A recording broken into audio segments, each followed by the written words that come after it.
ఈరోజు press meet యొక్క ముఖ్య ఉద్దేశం ఆంధ్రప్రదేశ్లో ముఖ్యంగా ఆర్థిక పరిస్థితి మీద మాట్లాడటానికి ప్రెస్ మీట్ పెట్టడం జరిగింది. ముఖ్యంగా ఈరోజు ఆంధ్రప్రదేశ్లో పరిస్థితిని నేను మౌనిస్తే ఒక తుఫాన్ వచ్చిన ₹1 డబ్బులు కూడా లేవు. ఆరోగ్యశ్రీ పనిచేయని పరిస్థితి కనబడతా ఉంది. అలాగే రైతులు దారుణంగా ఉన్న పరిస్థితి, ముఖ్యంగా పొగాకు రైతులు గతం 2024లో 36,000 రేటు చెప్పి ఈరోజు 13,000 కొంటున్న పరిస్థితి. అంటే ఒక్కొక్క రైతు అంటే ఆల్మోస్ట్ 20 to 30 లక్షలు లాస్ వచ్చే పరిస్థితి. దీనికి సిండికేట్గా తయారైన కంపెనీలు లాస్ట్లో 36,000 రేట్ వేసి ఈరోజు 13,000 కంటే ప్రభుత్వం నియంత్రించాల్సింది పోయి వాళ్ళ కోసం పనిచేస్తున్న విధానం ఆంధ్రప్రదేశ్లో కనపడతా ఉంది. ఇది దారుణమైన పరిస్థితి. ముఖ్యంగా ఒక బ్యార్నీ వేసే రైతు 4 బ్యార్నీలు వేయటంతో వాళ్ళు ముఖ్యంగా ఈ పరిస్థితికి రావడానికి కారణం. వీటితో పాటు ముఖ్యంగా అన్ని రంగాలు కూడా ఆంధ్రప్రదేశ్లో దారుణంగా వెళ్ళిపోయిన పరిస్థితి. గతంలో కూడా మేము ప్రొఫెషనల్ ఫోరంగా ఆంధ్రప్రదేశ్ అప్పుల మీద మాట్లాడితే మా మీద ముఖ్యంగా కార్టూన్ కూడా వచ్చిన పరిస్థితి. 2 పేపర్లో, ఆంధ్రజ్యోతిలో వచ్చింది, అలాగే ఈనాడులో కూడా వచ్చిందంటే అంతలా అప్పుల మీద చర్చ జరిగిన పరిస్థితి ఆ రోజు. అదే అప్పులు ఈరోజు అంతకు మించి తెస్తున్న పరిస్థితి కనబడతా ఉంది ఆంధ్రప్రదేశ్లో. ఈ ప్రభుత్వమే చెప్పింది 9,74,000 కోట్ల సరాసరి అప్పు చేసింది గత ప్రభుత్వం అని చెప్పారు. మరి మీరు వచ్చిన తాళ్ళ నుంచి అదే పరిస్థితి యావరేజ్గా 1,00,00,000 కోట్లు ఇంక్లూడింగ్ కార్పొరేషన్లన్నిటితో కూడా కలిపి అప్పు చేస్తున్న పరిస్థితి కనపడతా ఉంది. పోనీ ఇంత అప్పు చేస్తున్నా ఏమన్నా ప్రజల సంక్షేమానికి సంబంధించిన అంశాలు ఉన్నాయంటే వైద్యం లేదు. మొన్న కూడా ఒక వ్యక్తికి బ్రెయిన్ స్ట్రోక్ వస్తే ఆరోగ్యశ్రీ పనిచేయక, అలాగే హాస్పిటల్స్ ఆరోగ్యశ్రీ తీసుకోక ఆ వ్యక్తిని గవర్నమెంట్ హాస్పిటల్లో పెట్టి ఎప్పుడెప్పుడా ఎలా అన్న విధంగా ఆ కుటుంబం వెయిట్ చేస్తున్న పరిస్థితి కనపడతా ఉంది. ఇది దారుణమైన పరిస్థితి గ్రామాల్లో ఉంది. దీనికి ఇంకా దారుణమైన పరిస్థితి, ఆరోగ్యశ్రీకి నిధులు కేటాయించకుండా బిల్లులు పే చేయని పరిస్థితులు ఉన్నప్పుడు వాళ్ళు వదిలేస్తున్న పరిస్థితి. అలాగే సీఎం రిలీఫ్ అంటూ మళ్ళీ వెళ్తున్న కొత్త పథకం వెళ్ళిన విధానం అంటే మొత్తాన్ని ప్రజల్ని మా మీద ఆధారపడే విధానం చేస్తున్న పరిస్థితి. ఈరోజు నేను అడుగుతా ఉంది, 3,30,000 కోట్ల బడ్జెట్లో 1,000 కోట్లు మీరు ఒక కార్పొరేషన్ పెడితే, పొగాకు సంబంధించిన కార్పొరేషను, ఆ కార్పొరేషన్ ముఖ్యంగా బిడ్డింగ్లో పార్టిసిపేట్ చేసి ఈ మద్దతు ధర వచ్చేలా ఆ సిండికేట్ని బ్రేక్ చేసే పరిస్థితి ఉన్న ఈ పరిస్థితుల్లో 1,000 కోట్లు పెట్టడానికి కూడా మీకు మనసు రావడం లేదు. అదే యోగాంధ్రకు పెడతారు, అలాగే కల్చరల్ ప్రోగ్రామ్స్కి 100 కోట్లు పెడతారు, అలాగే మీ దుబారా ఖర్చులకు 100 కోట్లు పెడతారు, అలాగే యాడ్లు ఇవ్వటానికి 100 కోట్లు పెడతారు. మంచినీళ్ళు ఖర్చు కట్టుబెట్టిన విధానం ఒకవైపు కనపడతా ఉంది. అవసరమైన డబ్బులకి నా దగ్గర డబ్బులు లేవని పరిస్థితి కనపడతా ఉందంటే ఇక్కడ మీ దగ్గర మనీ లేక కాదు, కార్పొరేట్లకు ఎదురుగా మనం ఎందుకు వెళ్ళాలి? ఎందుకంటే ఈరోజు ఐటీసీ కోసం మనం పనిచేయాలి. మనం ఒక 1,000 కోట్లు తీసుకొని ధరలు కానీ పెంచగలిగితే మన కంపెనీ, ఐటీసీ కంపెనీ లేదా మనకి నిధులు ఇచ్చే కంపెనీలు ఇబ్బంది పడతాయి. కాబట్టి వాళ్ళు ఇబ్బంది పడకూడదు, రైతులు నాశనం అయిపోవాలి.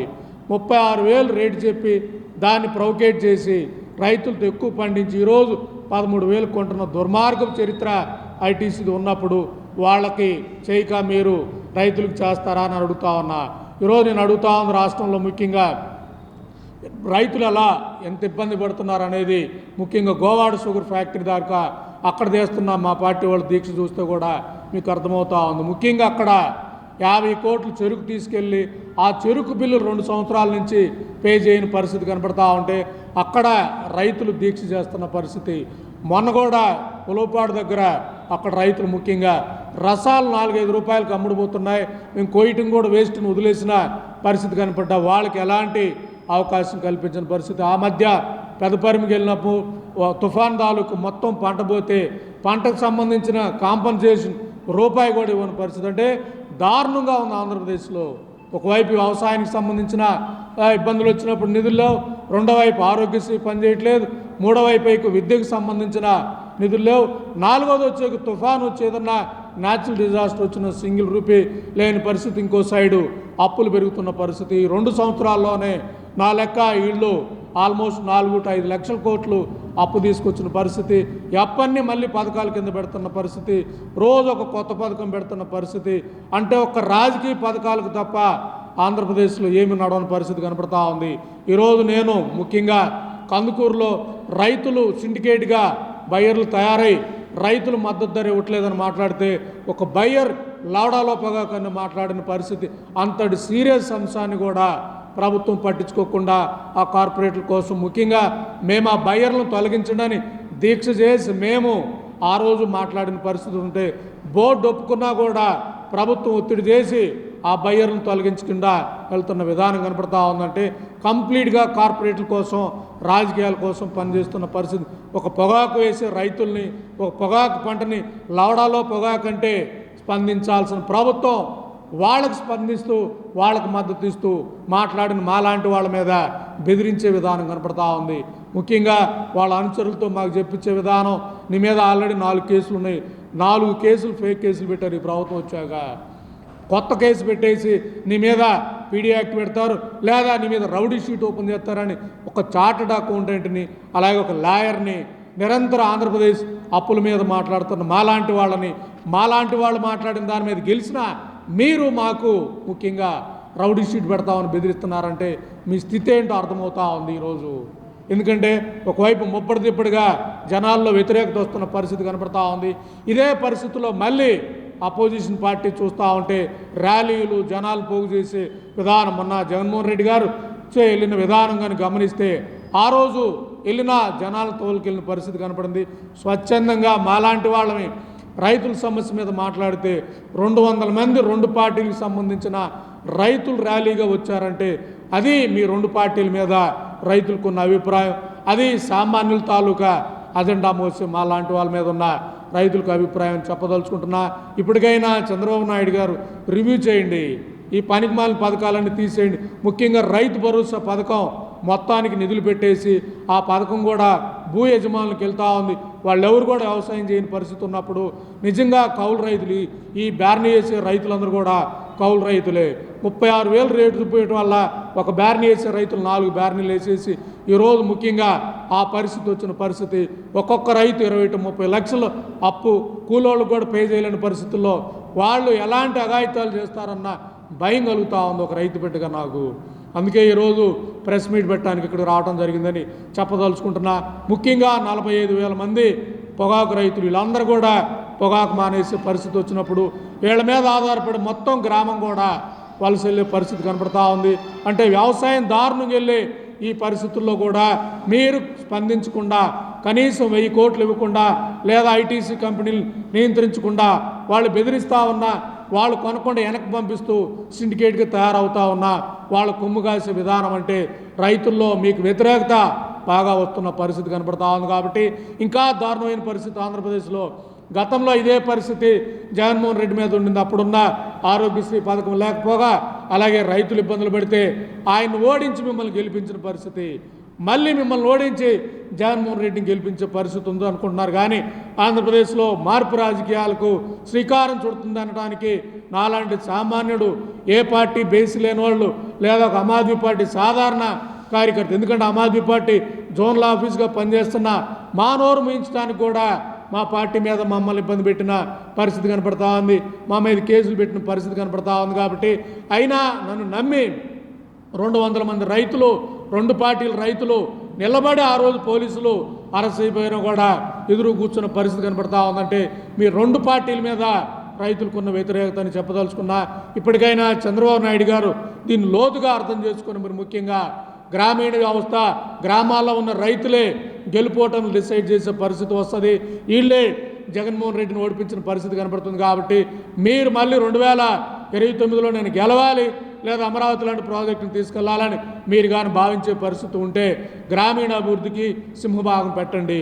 ముఖ్యంగా ధరల స్థిరీకరణకు నిధులు పెట్టండి, ఒక కార్పొరేషన్ పెట్టండి, మార్కెట్ ఇంటర్వెన్షన్ ఫండ్ పెట్టండి, అలాగే ఏదైనా న్యాచురల్ కలామిటీస్ వస్తే దానికి అవసరమైన నిధులు పెట్టండి. ఇవన్నీ చేసి రైతులను ఆదుకోండి.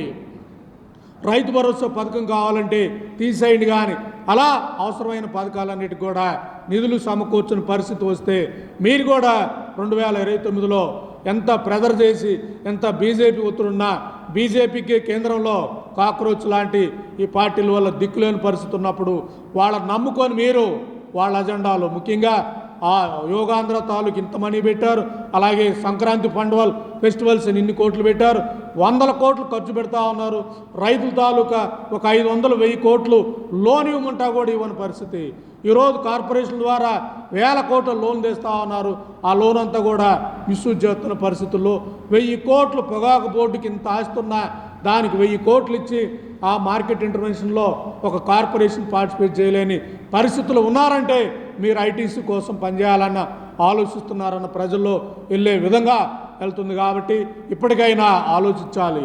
రాష్ట్రంలో ఇదే ప్రధాన సమస్య, ఇదే చర్చకు రావాలి. ముఖ్యంగా ఈరోజు ఏదన్నా యాక్సిడెంట్ జరిగినా ఒక 7-8 లక్షలు ఖర్చు అయ్యే ఏదన్నా ఉన్నా ఆ కుటుంబం ఆ ఖర్చు పెట్టుకోలేక గవర్నమెంట్ హాస్పిటల్లో పెట్టేసి ఎప్పుడు చనిపోతారా అన్న వేచి చూస్తున్న దౌర్భాగ్య స్థితిలో ఆంధ్రప్రదేశ్ ఉంది. ఇది రియల్గా రూట్ లెవెల్లో ఉన్న మేము చూస్తున్నాం కాబట్టి అర్థమవుతూ ఉంది. దీనికి కొత్తగా వీళ్ళు చెబుతున్న విధానం సీఎం రిలీఫ్ ద్వారా ఇస్తామని. ముందు మీరు ఖర్చు పెట్టండి, తర్వాత సీఎం రిలీఫ్ ఇస్తామని. ముందు మీరు 10 లక్షలు ఖర్చు పెట్టమంటే ఒక మధ్యతరగతి కుటుంబం లేదా ఒక సామాన్య కుటుంబానికి 10 లక్షలు అప్పు ఎవరిస్తారు? అప్పు తెచ్చుకునే లోపల ఈ కుటుంబం చనిపోయే పరిస్థితి వస్తుంది. ఒకవేళ వాళ్ళు తెచ్చుకున్న దాంట్లో 20% ఇస్తున్న పరిస్థితి అంటే ఆ కుటుంబం మొత్తం నాశనం అవుతున్న పరిస్థితి కనపడతా ఉంది. కనీసం ఆరోగ్యశ్రీ పథకాన్ని కూడా రన్ చేయలేని పరిస్థితుల్లో దౌర్భాగ్య ఆర్థిక పరిస్థితుల్లో ఉంది. రెండో వైపు 15 లక్షల కోట్ల పైగా అప్పులు దాటిన పరిస్థితి కనపడతా ఉంది. ఆర్థిక దివాలా ఒకవైపు, రెండో వైపు సంక్షేమం లేకుండా, మూడో వైపు వ్యవసాయం వదిలేసి పక్క రాష్ట్రాలకు వలస వెళ్తున్న ఇంతటి సీరియస్ సిచ్యువేషన్లో కూడా దీని మీద చర్చ చేయకుండా మీరు పైన మాట్లాడతా యోగాంధ్ర ఫుడ్ తినొద్దు, అవి తినొద్దు, లేదా నేను రింగ్ పెట్టుకున్నాను గంటకు ఒకసారి షుగర్ టెస్ట్ చేస్తుందంటే ఫుడ్ కోసం ఇబ్బంది పడతా, సర్వైవల్ కోసం ఇబ్బంది పడుతున్న రైతులను ఒకసారి చూడండి సార్. గ్రామాలకు వచ్చి మీకు వాస్తవ పరిస్థితులు అర్థమవుతుంది. మీరు చెప్పే 10 మంది రైతులు, 10 మంది ఎన్ఆర్ఐలు మా బాబు గారు రావాలో మా జగన్మోహన్ రెడ్డి రావాలనేది కాదు. ముఖ్యంగా రియల్ ఫార్మర్స్ ఎవరైతే టెనెంట్ ఫార్మర్స్ వాళ్ళ బతుకులు చూడండి. ఒకరోజు వాళ్ళ ఇళ్లలో గడపండి. ముఖ్యంగా 4-5 పొగాకు రైతులు ఇళ్లకి వెళ్ళండి. వాళ్ళ పరిస్థితి అర్థం చేసుకోండి. వాళ్ళు ఎలాంటి మానసిక స్థితిలో ఉన్నారో మీకు అర్థమవుతుంది. ఆ మానసిక స్థితి మీకు అర్థమైతే వాళ్ళు రేపు ఏదన్నా అఘాయితం చేసుకునే అవకాశం ఉందని అర్థం చేసుకొని వాళ్ళని ఆదుకునే పరిస్థితి కనపడుతుంది. ముఖ్యంగా ఐటీసీ లాంటి కంపెనీలను నియంత్రించే పరిస్థితి వస్తుంది. ఈరోజు ఇంకా బెదిరిస్తూ 13,000 ఇంకా ఎక్కువ మాట్లాడితే 10,000 కూడా కొనమని బెదిరిస్తూ వాళ్ళ చెక్కులు నోబిడ్లు పెడుతున్నారా? దౌర్భాగ్య స్థితిలో కార్పొరేట్లు పనిచేస్తున్న విధానం ఇదే. కార్పొరేట్ రాజకీయాలకు సామాన్య ప్రజాప్రతినిధులుగా మాకు తేడా అని చెప్పదలుచుకుంటున్నా. ఇప్పటికైనా ప్రజలు కూడా ఆలోచించాలి. మీ సమస్యలను మీరే స్పందించాలి. మీ సమస్యలకు మీరే మీడియా సాధనాలుగా పనిచేసి ప్రజల్లో చేరువేయాలి. ఈ 2 పార్టీలు వెళ్తున్న విధానం మీద మాట్లాడాలి. ముఖ్యంగా రైతుల తాలూకు మద్దతు ధర వెళ్ళేటప్పుడు ఇంతమంది జనాల్ని పోగేయటం, ముఖ్యంగా మద్యం తాగించి పోగేసే విధానం, ఇవన్నీ చర్చ తప్పుదోవ పట్టించే విధంగా వెళ్తున్న ఈ పరిస్థితుల్లో ఇంతటి దారుణమైన రైతుల పరిస్థితి ఉంటే డిఎస్సి తాలూకా దీక్షలను, డిఎస్సి తాలూకా జన్జెట్ ఉద్యమాలంటూ మళ్ళీ తప్పుదోవను పట్టిస్తున్న పరిస్థితి. అంటే ఏ సమస్యకి ఏ ప్రాధాన్యత ఎంతలా ఇవ్వాలనే దానికన్నా కూడా రాజకీయ ప్రాధాన్యత కోసం వెళ్ళి రాజకీయ విధంగా వెళ్ళే పరిస్థితి కనబడుతుంది. కాబట్టి దీని మీద ప్రజలందరూ కూడా ఈ 2 పార్టీల విధానాలు, ఈ 2 పార్టీల రాజకీయాలు, ఈ 2 పార్టీలు రెచ్చగొట్టే పరిస్థితులు, ముఖ్యంగా నా వెనకొచ్చిన రైతులందరినీ కూడా పార్టీల వారిగా రెచ్చగొట్టి రానియకుండా చేసినా, వాళ్ళు నిలబడి నన్ను అరెస్ట్ చేస్తాం, నా మీద రౌడీ షీట్ పెడతామని బెదిరించినా కూడా అడ్డం నిలబడిన పరిస్థితి కనపడతా ఉంది.